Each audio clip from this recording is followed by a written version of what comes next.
This is Coffee with Kelly, a dynamic podcast that's dedicated to driving positive change in school safety.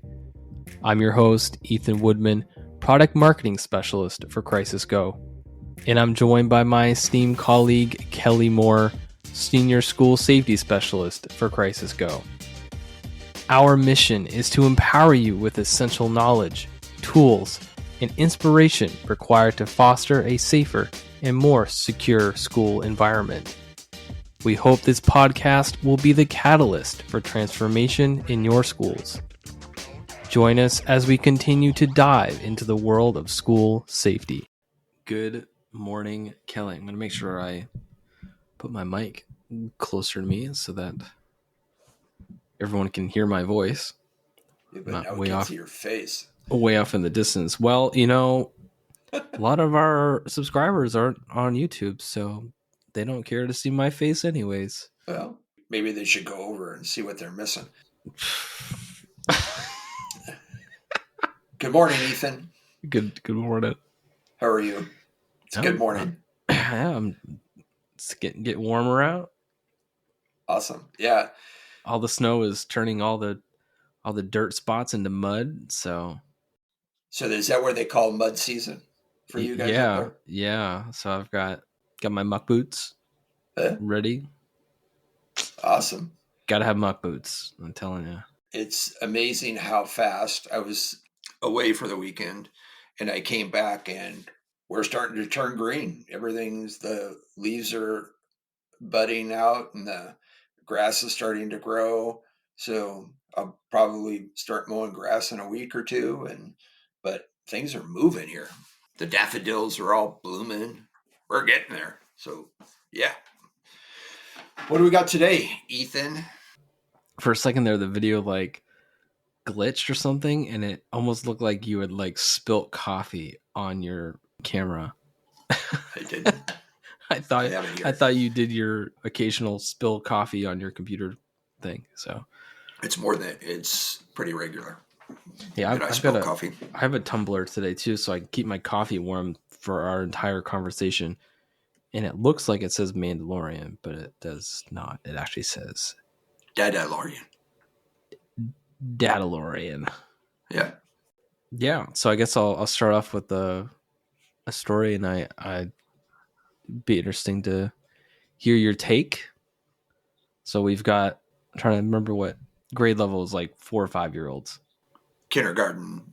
6-7 year olds are first graders. Generally. Okay, so you got kindergartens, and so you've got a regular class of them, and one of the activities that this teacher asked them to do is, so they're drawing pictures, and the teacher asked them, I want you to draw what you think freedom means. Okay. So it's all the kids abstract, but okay. That's what it was. And so they're drawing pictures, drawing usual stuff that they would draw. Uh-huh. Then they finish, and the teacher goes over to a couple of boys. She looks at the pictures and she looks really concerned.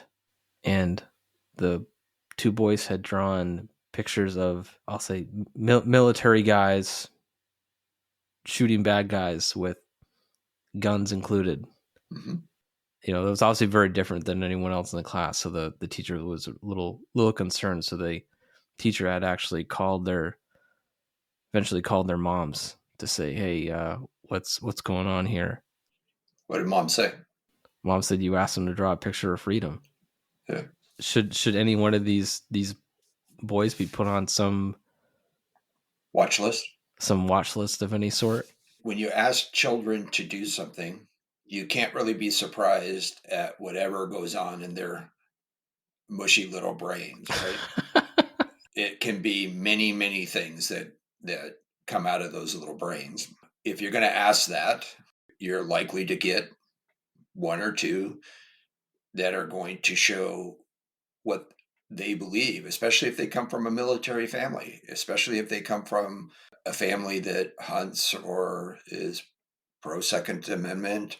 You get a mix of every part of society when you come in there. It's reflective of your community. What is your community? Is that normal for your community? I don't know. Is it normal for the kids? It's maybe a little advanced in thinking, military and shooting bad guys. Maybe not, because I remember playing cops and robbers when I was a kid. I remember playing army men when I was a kid.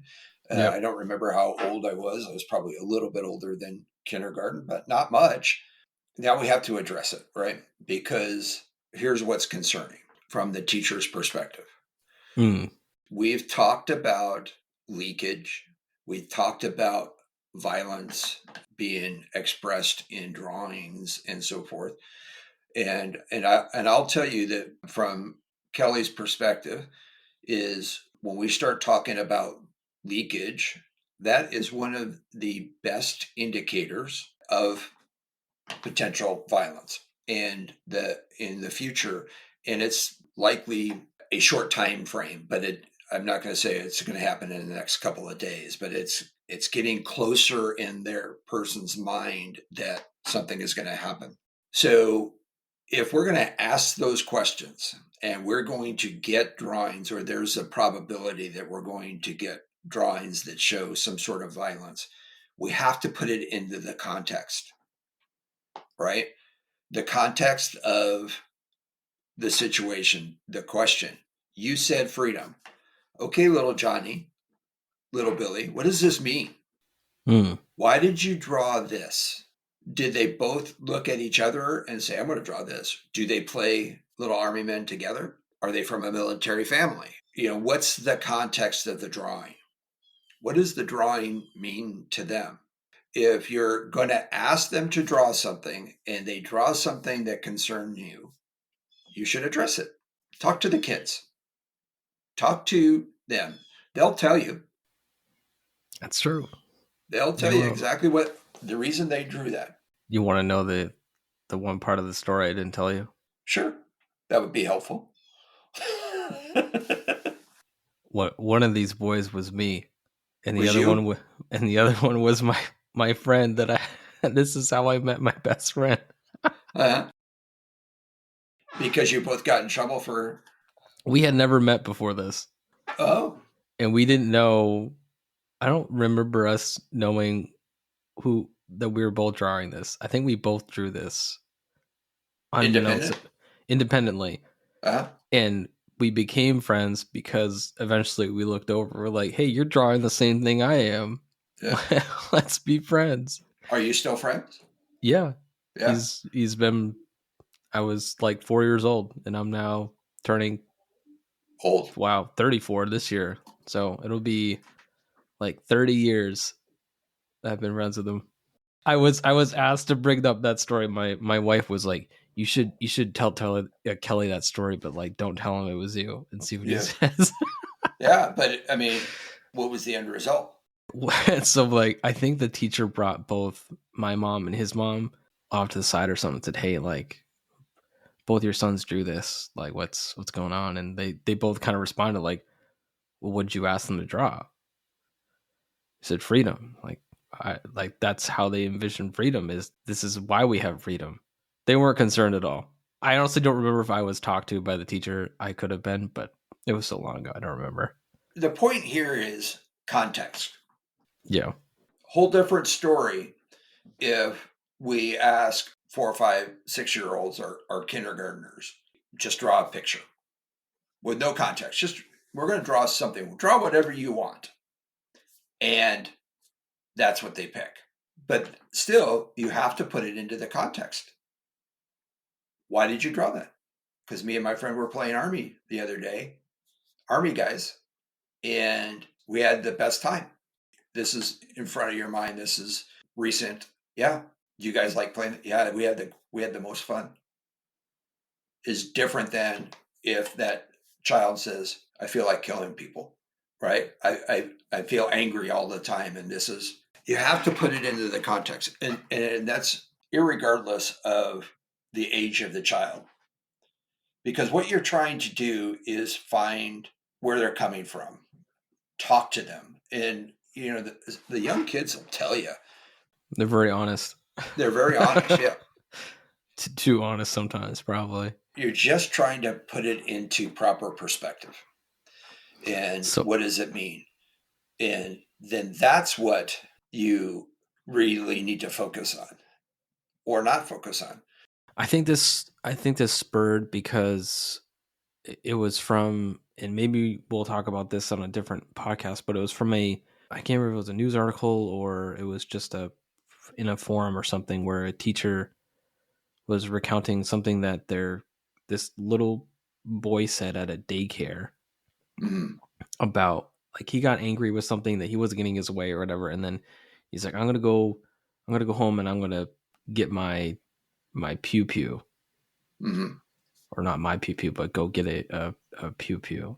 Mm-hmm. And so then that to me is like, okay, hold on. Like, you instantly think the only way I'm going to solve my current problem is this. Yep. And to have that thought at that age is like crazy. Crazy, right? We used to, and I no longer think this way, but we used to think that very young children could never commit suicide because it's not an option. It's not something they understand. That is wrong. Yeah, I don't think those correlate. I don't think the not understanding part and the action really correlate. I feel like they could, even if they don't understand. They could. I'd almost argue that they might be. But Yeah, I don't know. but generally speaking, they don't understand that that's even an option. They don't even know, young kids, they don't know what that means, right? So Yeah, they don't no. know how to complete it. That's wrong. I think today our kids are being exposed to more and more and younger, and now they may not understand the consequences, what would happen, but they understand that it is an option. And I think, when we start talking about violence and committing violence and going to get your pew pew, we're going to see that filter down further and further. But that's, it's crazy. we've talked about this many times on the podcast about when do we intervene? And what are we doing as a society? What are we doing as a profession that traumatizes our kids? In this equation, what are we responsible for? Right? And looking introspectively at what it is that I'm doing as an adult that is traumatizing a kid. And in fact, that's pretty much what we're going to talk about today in our main body of the podcast is reducing trauma. And how do we reduce trauma? And I think we have to start looking at the context of what we're seeing, trying to put it into context, right? I don't think a picture really has any meaning until you put meaning to it.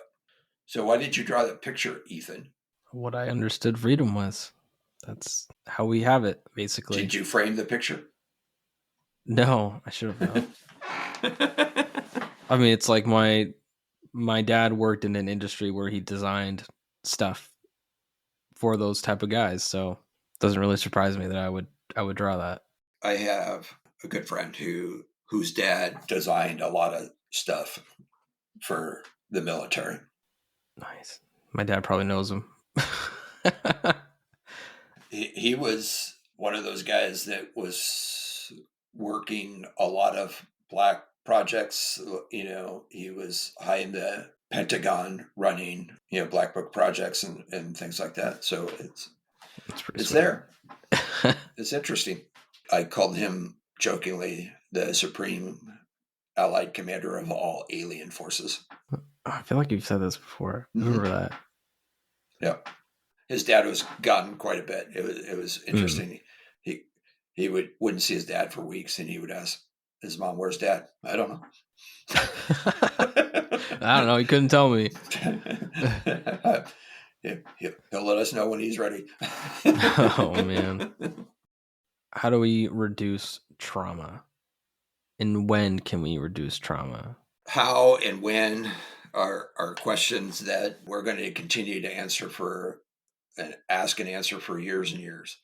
But from my perspective, we hear almost every day from somebody in the education industry about reducing trauma, trauma informed care, handle with care, all for the purpose of reducing trauma to our students, our staff, et cetera, et cetera. And in two sentences later, they're talking about that's not my job. That's not what I want to do. We don't have the budget for it. We don't have the time for it. So, what is it? Are you really trying to reduce trauma or not? Right? And where do we have our best opportunity to prevent slash mitigate and reduce trauma to our kids? In Illinois, recently there was a survey, and I forget who conducted the survey and published the results. It was interesting to me, and it was interesting to some of the executives here at Crisis Go that for the first time that any of us could remember, the number one concern for teachers was their safety. From our, I guess, naive position, we said, well, we've been seeing this sort of creeping up, right? Because we knew it's been a concern for many years.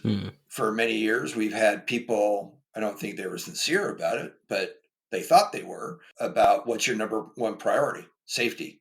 Their actions didn't always match their words. We've been concerned about the safety of our kids for, if you want to use Columbine as the watershed moment, for the last 26 years.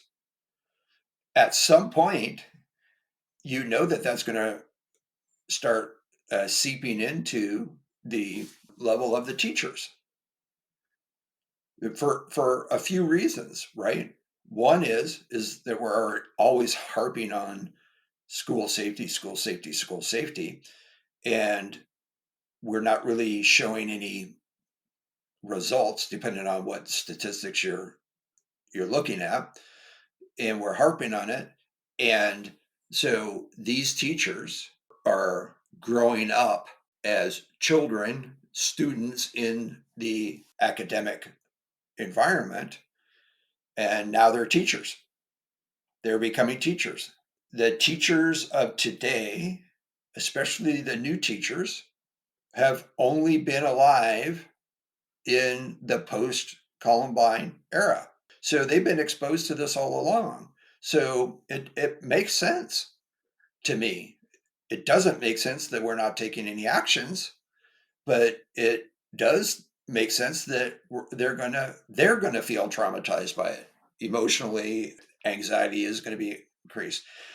But what really shocked me a little bit was we talked to some of our customers about this and to get their perspective on it. And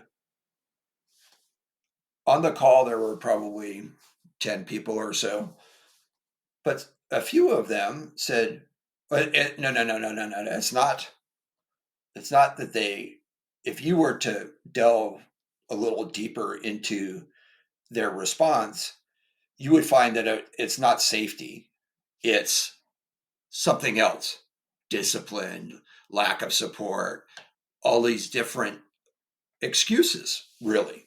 It's not that they don't feel safe, it's that they have anxiety around these other issues. How Kelly's head works, right? And it's just like, wait a second. Everything you just mentioned impacts Safety. a feeling of safety. Yeah. Discipline, control, leadership support. A lot of the issues, teachers don't know how, they don't feel supported in the classrooms. Their classroom management has become essentially non-existent. Kids can get up and essentially patients are running the asylum, right? I say that half jokingly, but that's kind of the kids are running it. That at what point are the adults going to take control back of their environment? And I get that there's so many things happening there, but gosh, we gotta figure something out. So Let me ask you this. You were saying something that provoked me to wonder this. Can you invoke trauma just by the thought of something that could be? Do you have to sure, actually experience something to have trauma, or is it just, oh, this could happen because I don't have these things in place? Can that induce the trauma? there's many things that cause trauma, emotional trauma. Sure. There's physical trauma, emotional trauma, right? Okay. And when you have somebody who is in a constant state of anxiety, fear, or what have you, they're going to be traumatized. Okay.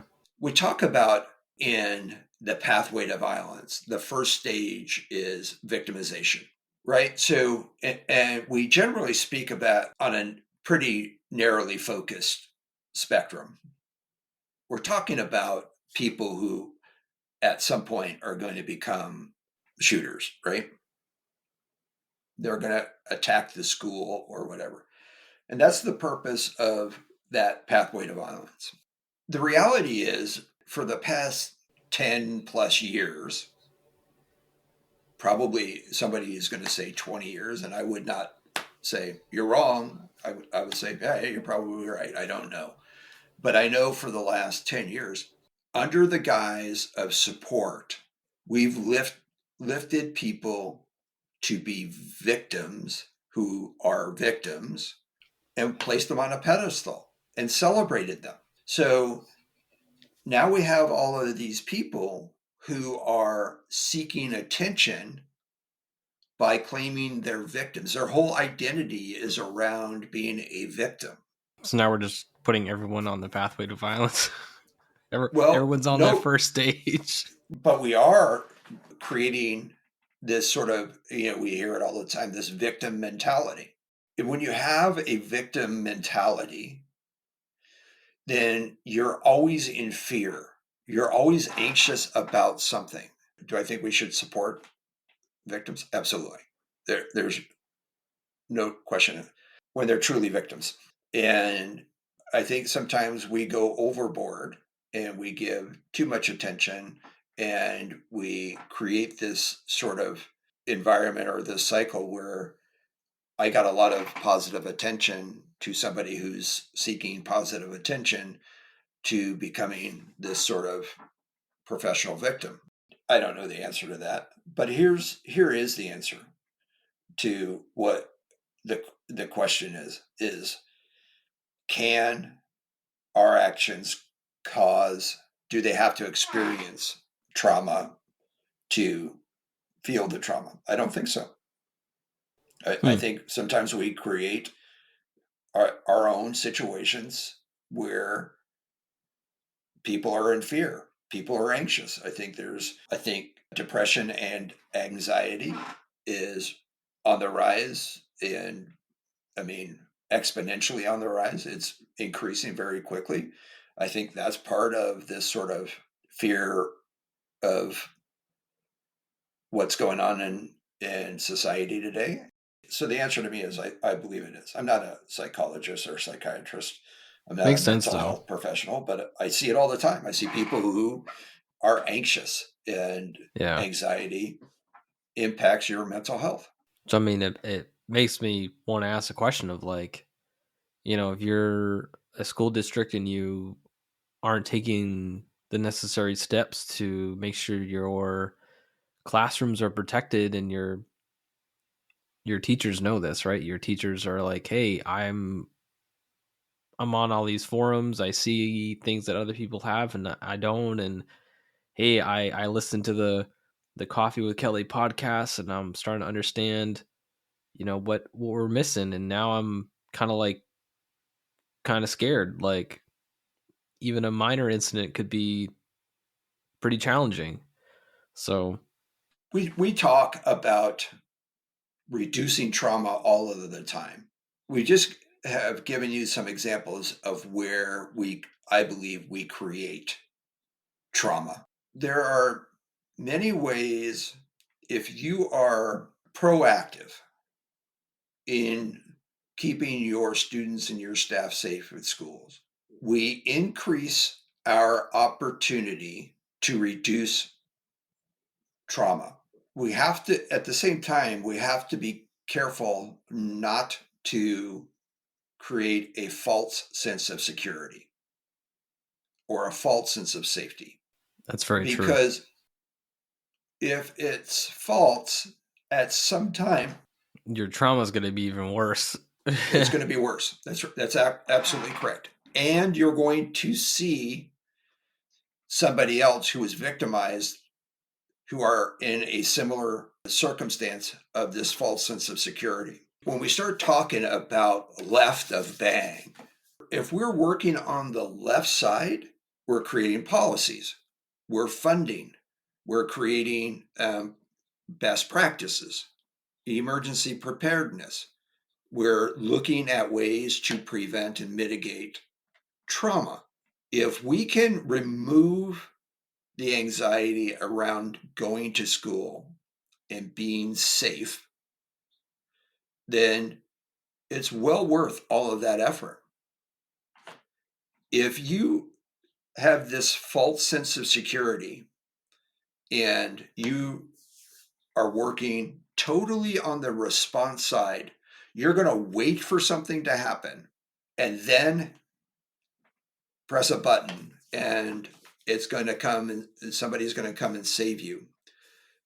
First of all, waiting around doing nothing on the left side of bang before something happens creates its own anxiety and emotional trauma.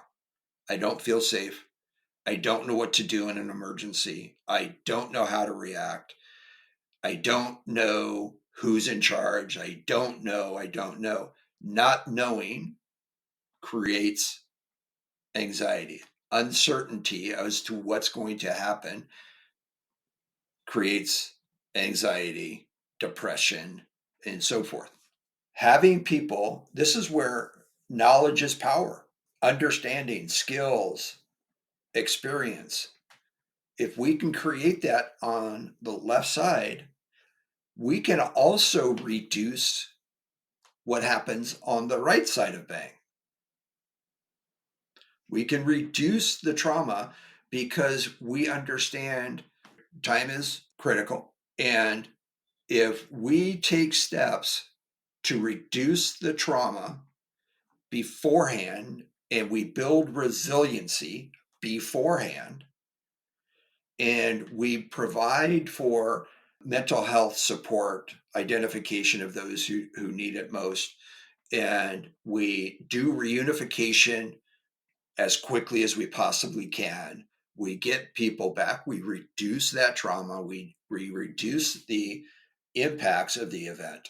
So we really want to give ourselves the best opportunity. We work on the left side of bang where we can prevent and mitigate.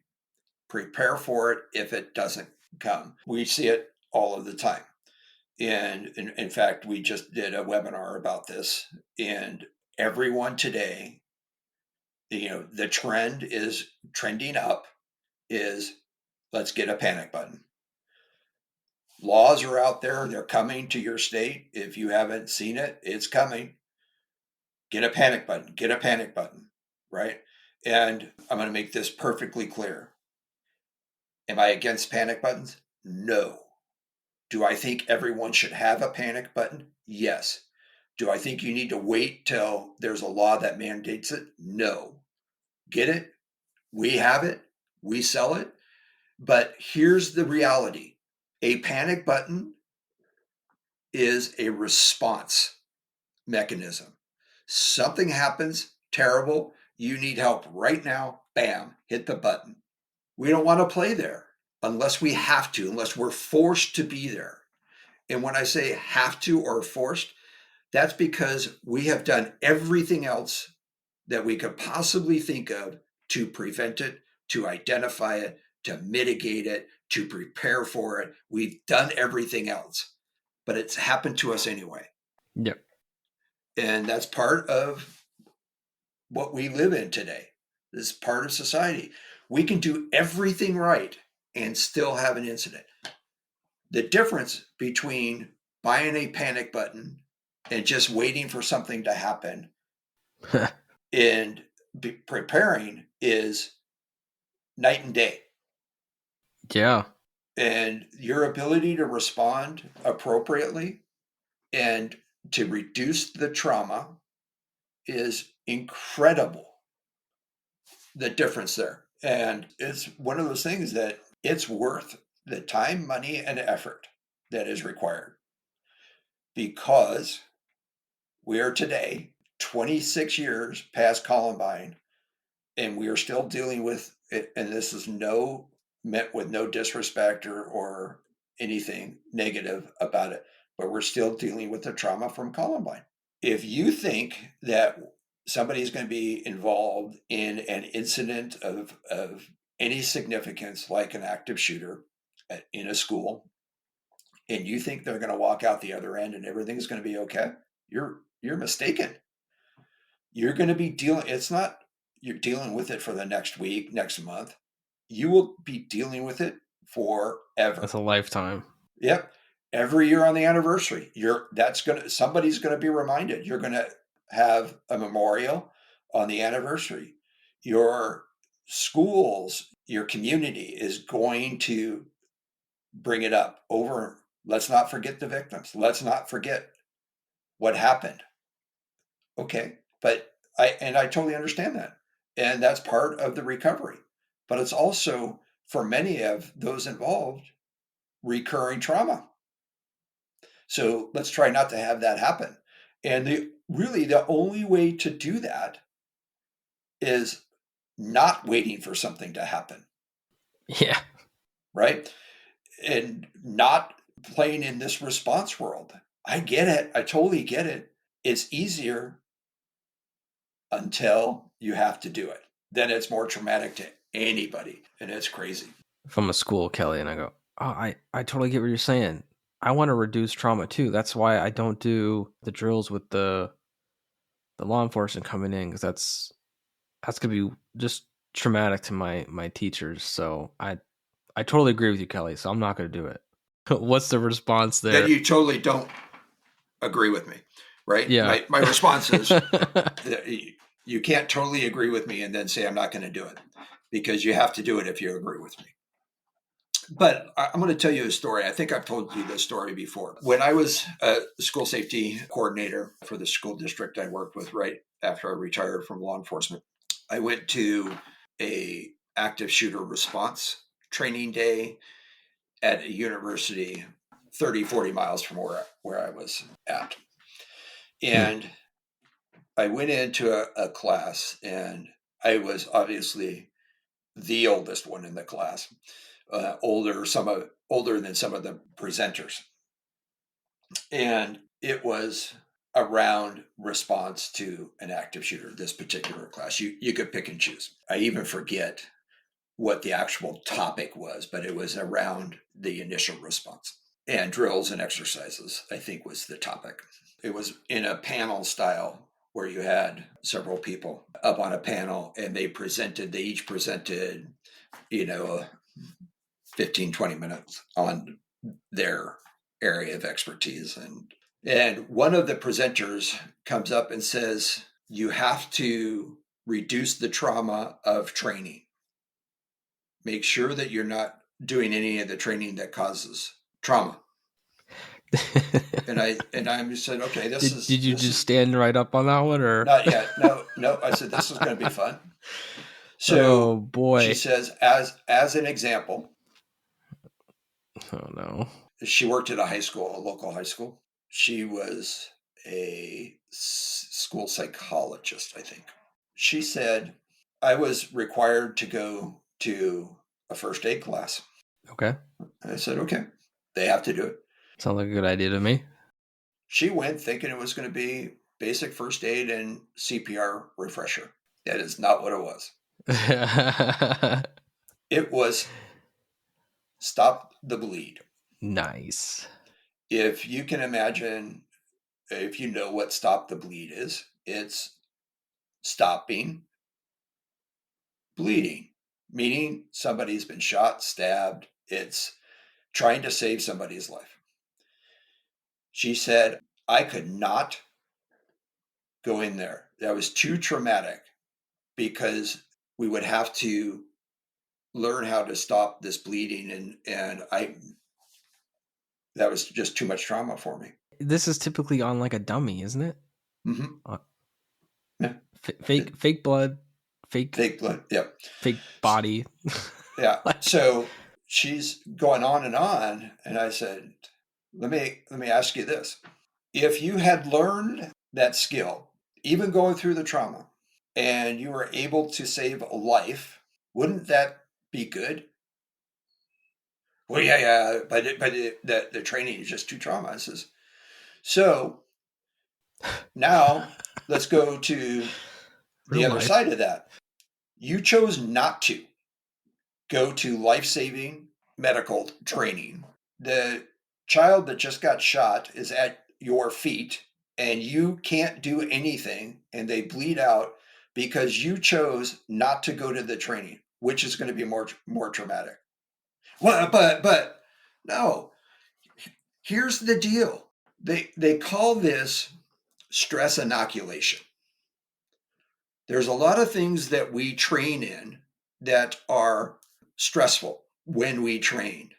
But Mhm. as we gain experience, as we gain knowledge, and as we gain skills, experience, all of these things we need to respond to an emergency, it reduces our stress. Why? Because we know we can do it Right. if we have to. Confidence is so Our important. confidence is up, our resilience is up, our Mm. ability to respond, our anxiety. And when we start talking about creating all of these situations where we have knowledge, skills, experience, when we talked about this earlier in today's podcast, where anxiety is created when we don't know what's going to happen. Anxiety is reduced if we understand what could happen and we're prepared for it. Wow. It's not rocket science. Yeah, It's not even that's it's not even fifth grade math. It's if we're prepared for something and we're confident that we can respond to it, our anxiety is going to be reduced. Are you telling me that we can reduce trauma by giving our teachers and staff skills and confidence to manage Yes. any type of level of emergency? Yep. Oh, Right. okay. And well, not only that, if we create an environment where we support our staff Mm. and we support the students appropriately and we give them the skills, we're always working in this left Mm. area.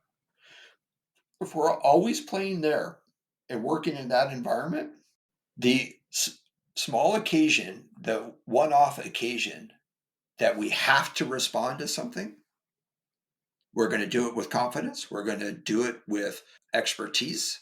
We're going to skillfully respond to what's happened. We're going to know what's happening. We're going to know what we need. We're going to be able to communicate quickly. We're going to be able to ask for help, explain our situation.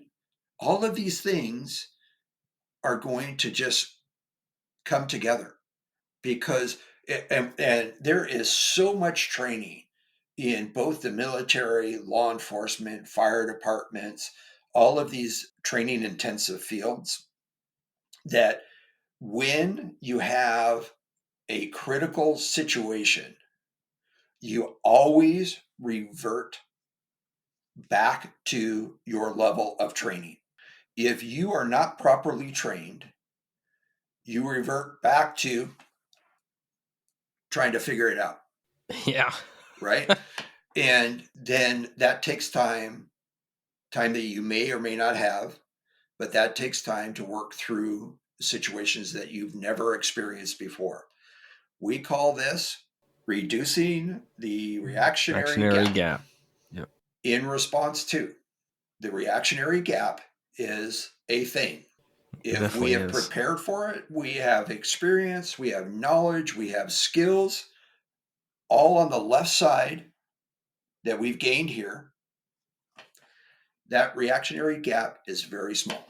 If you understand body language, if you understand furtive movements, if you understand concerning behaviors, if you understand just human, natural, routine human behaviors, and then you understand the anomalies, the abnormalities, especially for particular students or staff members, then you can figure out how to respond. You can see it coming quicker. It's very simple math. Yeah, you're going to see it at a earlier intervention point. Right? And so let's talk about where does this start on the intervention on the left of bang timeline, right? Let's start pretty far back. I think you call it your awareness stage. Is that Yeah. right? Okay, let's call it that. That was the first one. At least Yep. that's how our webinars are laid out. But Yeah, the awareness. You are aware that something is wrong or could go wrong or that you have a problem. But you have to go back further than that, right? So you when we talk about the left of bang, there's arrows that don't ever stop, right? So at what point do they start? Essentially, if you're talking about the individual, then it starts pretty much at birth, because when they come into your school, they come in with all of their experiences, good and bad, from before then. So and all the we're dealing other with, influences that they've had. yes, there's abuses, there's neglect, there's physical and mental issues, there's all kinds of things that can play in here. But as a school district, we start with where, whenever you started, we should have started 26 years ago at a minimum, right? It goes back to the question I think I asked you a couple of podcasts ago. When's the best time to plant a tree? 20 years ago. When's the next best? Today. Today. Right? If you haven't done it, then you need to get going. And this is where, if you want to succeed and you want to prevent and mitigate trauma and give yourselves the best opportunity to prevent trauma, you start with policies. You start with putting together a safety team. You start with hiring professional safety people, school safety people that are going to be responsible for the safety of your school. You have a school board who understands their requirements. You have a superintendent who is, as part of his job when he gets hired, is understanding that he is responsible for the safety of your schools and what that means. You provide funding, you provide mandates, you provide policies, you provide the ability to hold people accountable should they not comply with those policies and mandates. You have a robust drill and exercise program, a robust school safety program. You have emergency operations plans.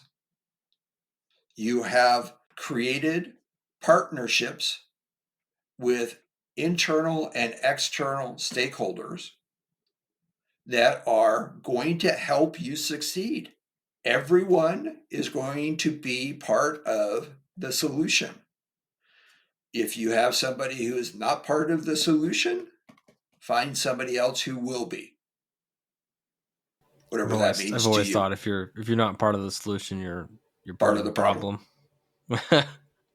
When we start talking about reducing trauma, I will tell you this. If you are actively playing or working on the left side of bang, you are creating the best opportunity to prevent any sort of trauma. You have the ability to, and you understand the need to report. You have the ability and understanding the need to assess concerning behaviors, threats. You have a good disciplinary process that changes behavior, not just placates to behaviors, but changes, because that's what we're trying to do. Everyone knows what they're going to do during an emergency. Let's start working in that direction. If we start working on the left side, I'm telling you that if we're doing this correctly, we can switch the narrative from the surveys that are out there that says safety is our number one concern.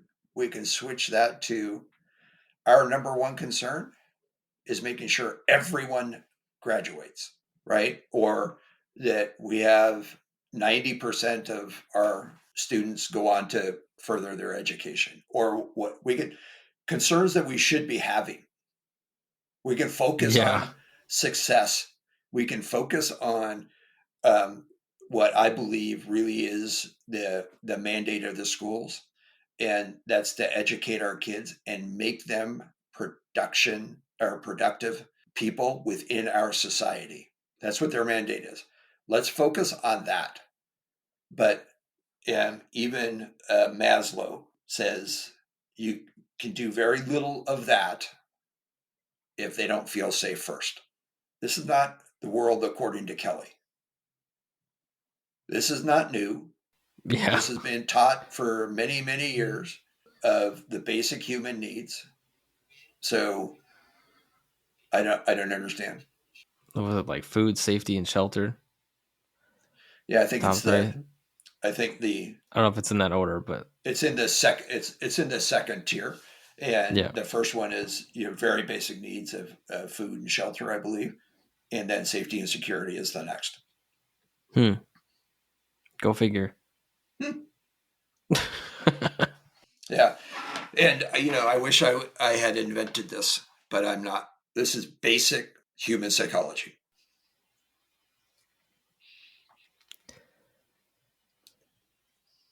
So All right. there you have it. I think that's all we got for him. Well, Until just next time. if if you want to learn how to play on the left side, work on the left side, give us a call. Kelly will tell you all about it. I will tell you over and over and over again about it. If you enjoyed today's episode, please like, subscribe, and hit that notification bell. And if you have any questions about what we discussed, leave a comment on our website at crisisgo.com. Thank you for joining us today, and we'll see you next time on Coffee with Kelly, a discussion on school safety.